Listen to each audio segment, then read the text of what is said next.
It's another TikTok Tuesday, and this time we have a warning for parents. Videos promoting steroids are all over the app with millions of views. The nonprofit Center for Countering Digital Hate released this report, and we have CEO Imran Ahmed joining us live. Good morning. Good morning. All right, so Imran, these are illegal drugs that you say are being marketed to teen boys. What exactly are they doing to try to lure them in?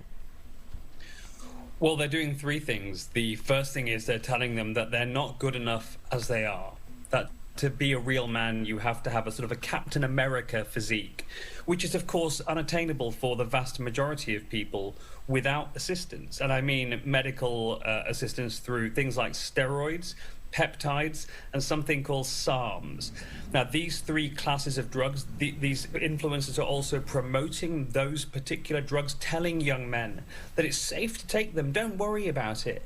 And then, would you believe it, they're actually linking directly to web shops where people can buy these Schedule III drugs for use at home, to buy them over the internet, to have them sent home. And when they get to their homes, they're telling kids, just tell your parents they're vitamins. It's extraordinary. Oh, wow. My gosh. So it's that easy. Their kids are just clicking on a link and they're able to order them just like that?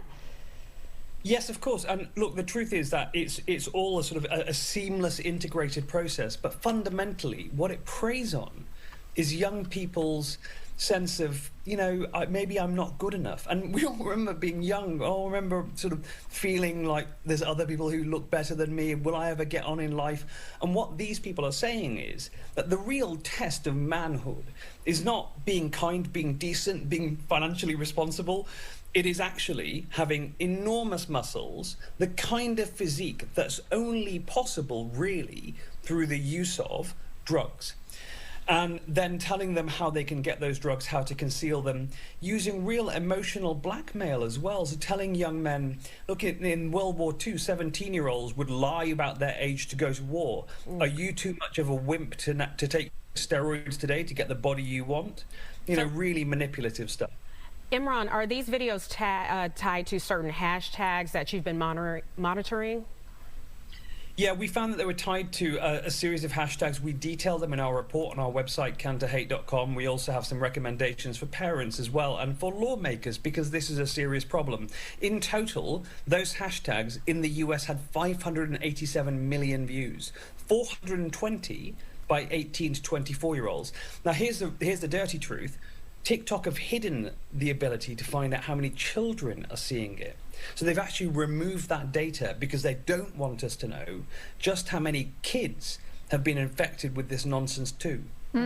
So tell us, for parents, what should they do? Obviously, you want to keep a close eye on what your kids are looking at on TikTok, but what should they watch out for specifically? Well, of course, there are the signs of abuse itself, you know, whether or not those kids are having drugs which are injected for the main part, sent to their homes. But also, they need to be in a dialogue with their kids. The truth is that TikTok is the first social media platform that really parents don't use and only kids do. I mean, I'm in my 40s, I still use Twitter, I use Instagram, but TikTok just gives me a migraine. And so there is this conversation that we need to have where kids are teaching parents what they're seeing on these platforms, and parents are able to contextualize, to give them some information to help them to understand what it is they're seeing. Is it normal? Is it dangerous?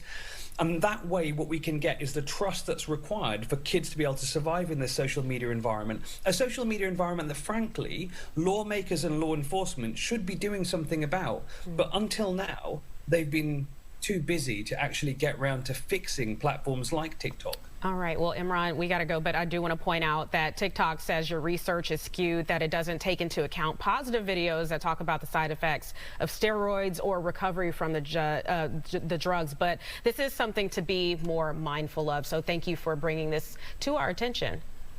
Thank you.